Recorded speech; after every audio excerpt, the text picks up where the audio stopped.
I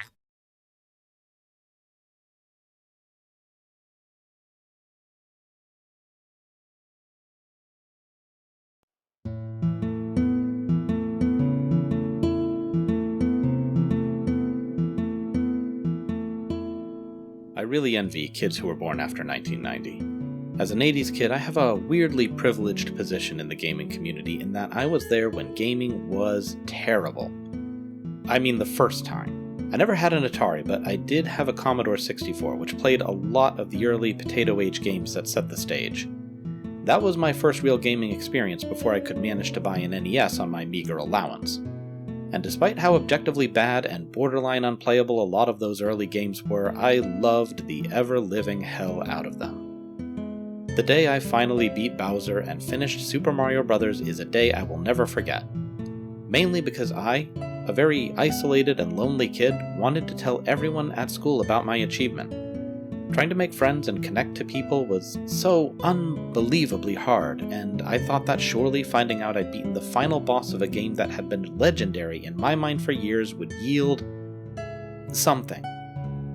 So I went into school the next day and told anyone I could get to listen. It was too long ago for me to remember the exact responses, but they all had the vibe of, I don't know why I'm being told this. 10-year-old me did not understand how I could have failed again. It took so much effort and practice to master the mechanics at a time when I had no understanding of game design and only the NES's 2-button gamepad to interface with. The fact that nobody cared was heartbreaking. What I didn't understand then was that video games weren't as beloved by the world as they were by me. This is the other side of that privilege. Gaming existed, and gaming media existed, but the gaming culture was still in its protomorphic state. There weren't events I could go to, there weren't competitive scenes, there weren't even fan sites because there wasn't much of an internet yet. There was no Arlo and Best Indie Games to tell me what was coming out, there was Nintendo Power. I didn't even call myself a gamer, I just liked video games. I was one of only 2 gamers in my family, close or extended, and I had little contact with the other. My friends saw games as a fun novelty, but they didn't put stars in their eyes the way they did mine. I had conflicts with them when, to my mind, they couldn't understand the amazing thing they had and wanted to go outside instead. Look, all this lamentation is just a way of saying that the future gamers born in the 90s had something those of us who were there at the beginning didn't. A community. An easily accessible and often welcoming community. Multiplayer mileage may vary. Further, they had a society that, by and large, had stopped treating gamers as social outcasts who couldn't function in the real world. Games were starting to be recognized as artistic experiences in the same vein as television and cinema. Experiences games would eventually surpass. My first real experience with games as a community was Nosgoth.net, a fan site for the Legacy of Kain series. It's still up, though it hasn't been updated since 2015. Impressive since the last game in the series came out in 2003. And it is the only place where you can still read my early fanfiction from 20 years ago, and I will never tell you which one it is. Things bloomed pretty fast though. Fan sites became forums to full-on developer-supported communities, YouTube, Reddit, the works. And Twitch. Which finally brings us to the subject of this video, my time as a Twitch streamer. For my wonderful fans, I am not going to stop streaming, so please don't take it that way. I actually really love streaming. I love it because I love playing games and I love sharing those games with people. It's something I could never do when I was a kid. It's borderline miraculous to think I can start playing a game and expect that people will wander in and out of the digital room. Some just say hi and leave. Some lurk, some aren't interested. Sometimes they want to talk, and those are by far my favorites. So for the past 6 months I've been streaming, and I will say it's been a positive experience. I have not encountered anyone toxic yet, the only people I've banned are the ones trying to sell me views. There really hasn't even been much conflict among the audience to deal with, which has been very nice. It's also given me motivation to explore the gaming sphere and really think about my choices in terms of what will be the most fun to view with the goal of playing to my strengths. I can handle hardcore games with precision inputs. Except fighting games, you people are some kind of gods. But I prefer games that require me to think out puzzles and solve mysteries. So I try to skew my games in that direction, and that's made for some really fun experiences and dialogue. The problem has to do with my long-term goals, namely that I wanted to make a career out of gaming. I know, that's every nerd's dream. It shouldn't be a surprise to anyone when it doesn't pan out. At the start, I was playing multiplayer games mixed with single player, and I streamed multiple times a day on my days off. I worked full-time as a nurse. I earned most of my followers at that time and will be ever thankful to the Deep Rock Galactic community for it.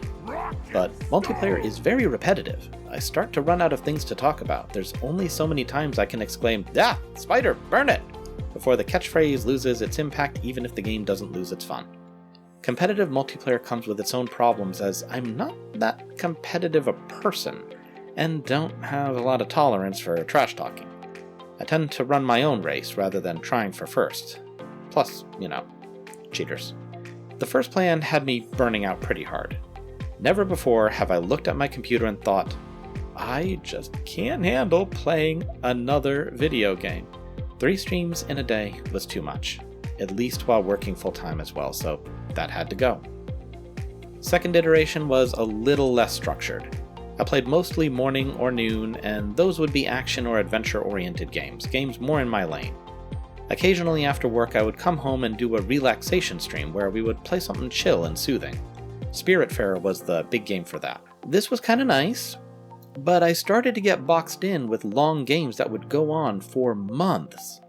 I still haven't finished Crosscode and I have 60-something hours in it. I was really running into a problem where there were amazing new games I wanted to play, but I was stuck trying to solve endless shooting puzzles to climb Gotham's tower. I needed a format that let me move forward and bounce around. So, in January, I started my third format, monthly themes. January went pretty well with Dave the Diver being a standout. February brought us Super Lesbian Animal RPG, which was a stellar surprise. And I was also able to mix in other games to spice things up a little. March was off to a strong start with Have a Nice Death, probably the best roguelike I've played since Hades. And technically, this more scattershot approach got me 6 new followers in the last month. That's better than I did in November and December combined, so what's the problem? Well, simply put, not a lot of people are sticking around. If I get 1 more follower, I hit 50. For 6 months, that's been the barrier for reaching associate level and finally getting some monetary return for my efforts. Now I'm about to reach it, and my average viewers have fallen below 3. That's the other criteria, and not one I had trouble with until now, as I usually hovered between 4 and 6. So I'm getting new followers, but those followers aren't necessarily coming back. Let the record show. I have some amazing regular viewers who have been incredibly supportive and show up for a lot of my streams. I keep in touch with them on Twitter and Discord. They're a big part of this and one of the many positives I've taken away. But these are actual humans who have lives, responsibilities, doggos. Some have streams of their own, links below. It's not their job or their responsibility to prop up my stream. They're my friends, not my employees. They've already done way more for me than I could ask any one person. So, after 6 months and 3 changes, I have to ask myself some tough questions. Where am I going? What should I do? What exactly does this mean to me, and is it what I want to be doing?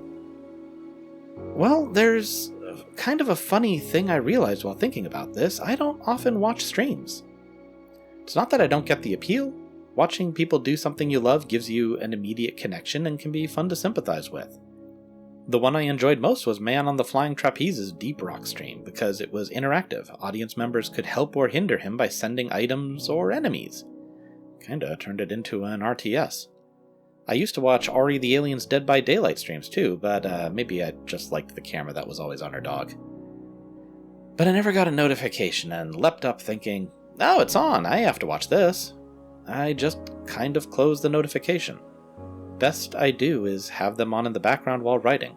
It reminds me of my relationship with the sports industry, or lack thereof. I could never quite grasp the idea of watching sports. Playing sports? Sure. Watching? Well, I can, but I don't seek it out. So it leaves me thinking, why would anyone watch my stream? What am I bringing to the table that thousands of other streamers aren't? I can really only think of one thing: experience.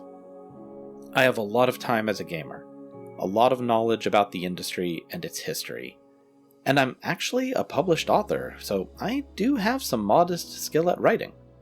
Twitch is maybe not the best platform for utilizing that experience. For a while I've been recording my streams and putting them on YouTube. This was mostly at the advice of another YouTuber who felt that if you didn't, you were missing potential audiences. But I recently tried to rewatch my Call of the Sea stream and really couldn't stick with it. So I tried to edit it, to remove dead space and focus on what I thought was most entertaining. Same difference. I think I have a lot to offer as a game streamer, but I don't know if I have what Twitch audiences are looking for. So I'm looking at a change in focus. Things won't change too much on the Twitch side of things. I still plan to stick with it, even if it never pans out into something more. It's a place where I have connections and I can share experiences in a fast and personal level. But I'm going to start putting more emphasis on the YouTube side of things. I want to do videos exploring games, particularly characters, narratives, and the impact they have on us. This will be a process. I'm not very familiar with video editing aside from the very basics I've needed so far. There is a lot to learn. But I'm ready to get started. One thing that will change is the visuals. I'm gonna be removing our little AI buddy in the chat box. It isn't because I don't like them, it's so I can make better use of the recordings. Right now, if I want to use recordings for Have a Nice Death, they all have a bouncing avatar and text on them. Not unusable, but not clean. So unfortunately, he won't be making further appearances on stream. That doesn't mean he's gone forever though. There will also be one less stream per week. As a nurse, I have 4 available days. For a while I've been streaming every day I have off. I'm gonna skip one each week so I can have more time to work on my ideas. So, 3 streams a week.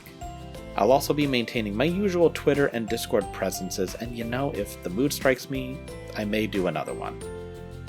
So I guess the biggest change is simply that I won't be counting on Twitch anymore. I don't think it's a viable route for me, so I'm recalculating. Those of you who've been with me so far, thank you. Your support means the world to me, and I hope I can continue to make content you enjoy. For anyone new to the channel, I have a video where the hillbilly from Dead by Daylight pretends to be a weight loss expert. It's somewhere in the back there. Check way in the back. I kinda liked it. Good night, everyone. Thank you for playing.